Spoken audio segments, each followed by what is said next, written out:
Hey YouTube, we're here again with Mr. Lentner, doing another deck profile, this time on his Nordic deck, or Acer, whichever you prefer.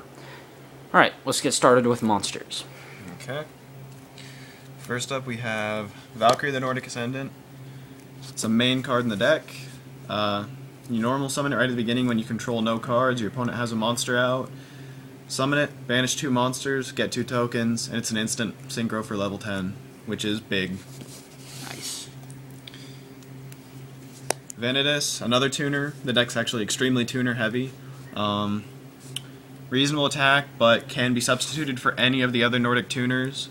You can send one Nordic tuner to the any Nordic monster to the graveyard, so it gains the name, which is very useful. You'll see later on with the synchros. So, before we move on, I'd like to ask, would you run 3 Valkyries?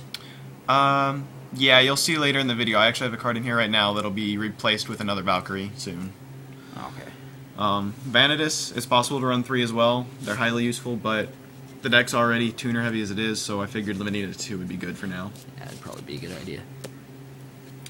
Maras, the next tuner, they're the Alfar tuner. Great card, you summon it, and when you use it for synchro, it's 2 Nordic monsters from your hand. So again, you don't have to wait to summon anything else, just like with Valkyrie. It's a very quick summon. Nice. Joseph, these are 3. Run 3 of these because, for one, they're a level 4 Nordic monster, non-tuner. And when you normal summon them, you select another card on your field. You can special summon any Nordic monster from your hand with a level less than or equal to that card's level. Yeah. So, another tuner, we have Goldfax the Nordic Beasts. It's pretty basic. I actually don't even know what its effect is because I never use it. Oh, your opponent has a synchro, you can special summon it. I honestly have never used it that. You'll see why in a minute because there's a much better way to bring it out. Alright, here we go. Some of the really big cards. Tagnoster of the Nordic Beasts. This guy's great because he can be special summoned when a card is destroyed. I always special summon in defense mode because for his effect, change into attack mode. And you can special summon any Nordic Beast card from your deck. Nice. Which is why I didn't know Goldfax's effect, because that's how I always get him out. This guy is Tagnoster. He's always what I use to summon, Tengrisnir. He's what I use to summon Tagnoster. You set this guy, he gets destroyed, and you get 2 level 3 tokens. And then you can activate Tagnoster's effect to summon him. Next turn, bring out Goldfax, level 10 synchro. Nice. Super Nimble Mega Hamster. It's a very interesting card. Yep. There's a good reason why he's in there.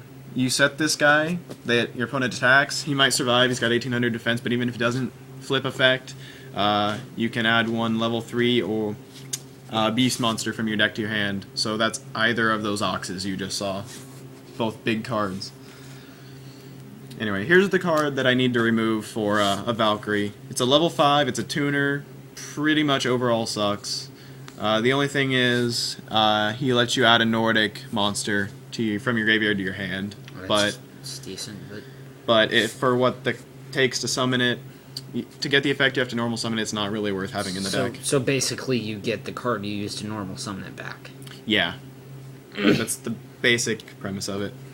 It's not really useful. No. Alright, moving on to spells. We have a Pot of Duality, just in case I get a hand where I have nothing that I can use. I can get 1 card and have a great hand, so yeah. Pot really helps this deck out. I only run 1 copy, because I only have 1 copy right now. Because I have all your other ones? Yeah, I was stupid and traded them all to this guy, so... Book of Moon, great staple card. One thing I know you can do with this deck is use him on Super Nimble and get his effect twice. It's a great move, or just anything else to get over it early in the game. Later, you don't need it to get over things by switching him to the lower defense position. The one Nordic Beast that you have that when you switch it from defense to attack mode, it gets its effect. Does that work with Book of Moon too, or it does it have to will- be face up? It will actually work with Book of Moon because the card doesn't specify face-up attack to defense. Alright. It just says defense to face-up attack position. So it actually implies that a face-down will work. Single monster born, of course. Yeah. Don't think I need to explain that. No. Burial from a different dimension. This will actually come up later, but it's just a basic. I can return 3 banished monsters from, or any cards, to my graveyard. And there's a very, very good reason this is in there, and you'll see why in a second when I go over my extra deck. Yeah. Forbidden Lance. This is actually a great card. You equip it to a monster. Well, not equip, but you use it on a monster. It's a quick play, so you can chain it. The monster loses 800 attack and cannot be affected by any other spell or trap cards. This is a great card for this deck. It can save your monsters from spells and traps, or stop your opponent from destroying a card by lowering their attack. And the big monsters in this deck really benefit from this card. All super high attack, so losing 800 points doesn't really matter to them. And then Dark Eruption. This is when I'm in a pinch. I can bring back a 1500 or less dark monster. My Vanadis of the Nordic Ascendant is a dark tuner, so and it has only 1200 attack, so I can instantly bring a tuner to my hand if I need it. Nice. Move on to traps.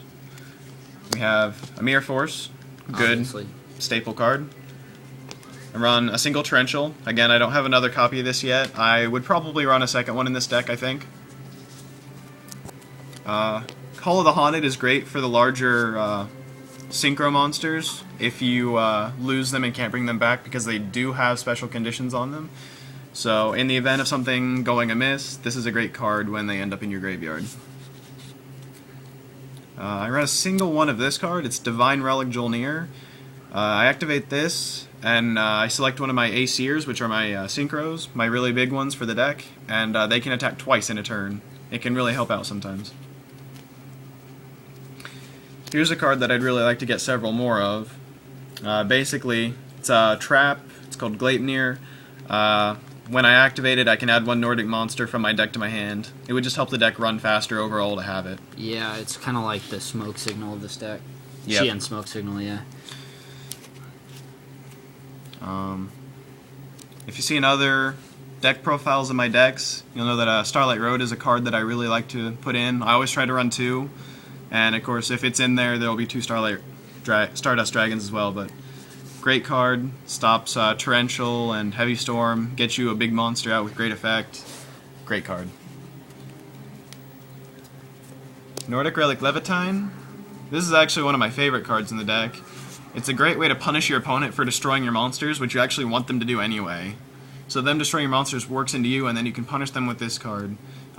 You activate it, you can choose warning. any monster that has destroyed another monster by battle this turn, and destroy it. And it cannot be negated. You cannot respond to the activation of this card with spells, traps, or effects. So it's kind of like a super poly in that way, but a little different. And as usual, I'll run these 2 cards together. Solemn Judgment and Solemn Warning.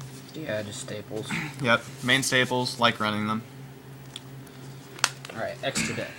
Extra deck, I run a copy of Catastor. Great card, good for getting over big stuff. If you know its effect, just instantly destroys anything that's not a dark monster when you attack. Don't even have to worry about what its power is. Just doesn't work against Grapha. Yeah.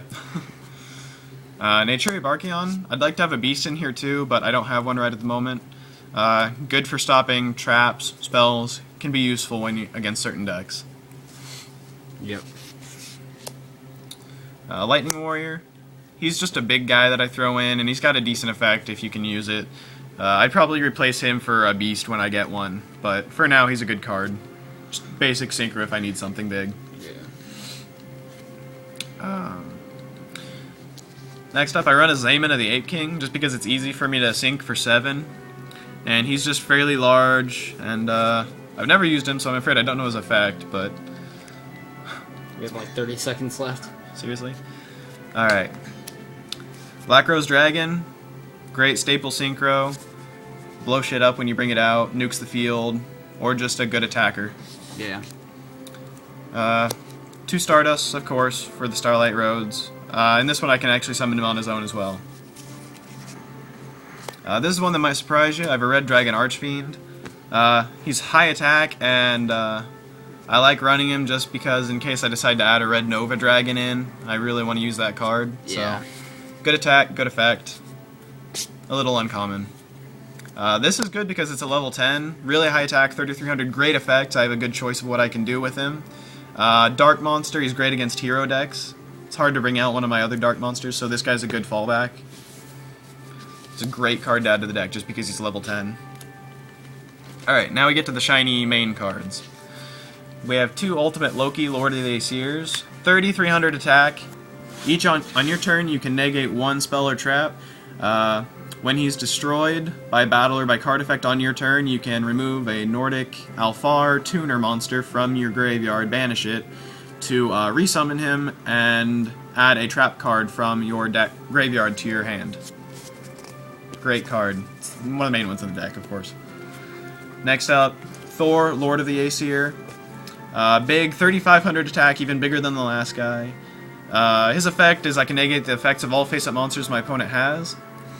So just great attack for straight through. And then just attack straight through with that massive attack. And when he's resummoned, just banish a Nordic Beast Tuner, and opponent takes 700 points of damage when he's resummoned.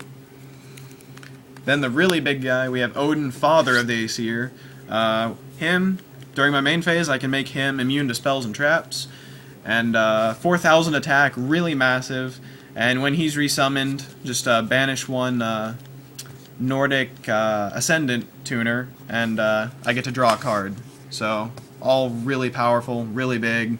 Some weaknesses in them, but they're good for the deck. Alright. Well, that's it, guys, and I may not even be able to post this because we're like 2 minutes over the limit, but thank you again, Mr. Lentner, and we'll see you next time.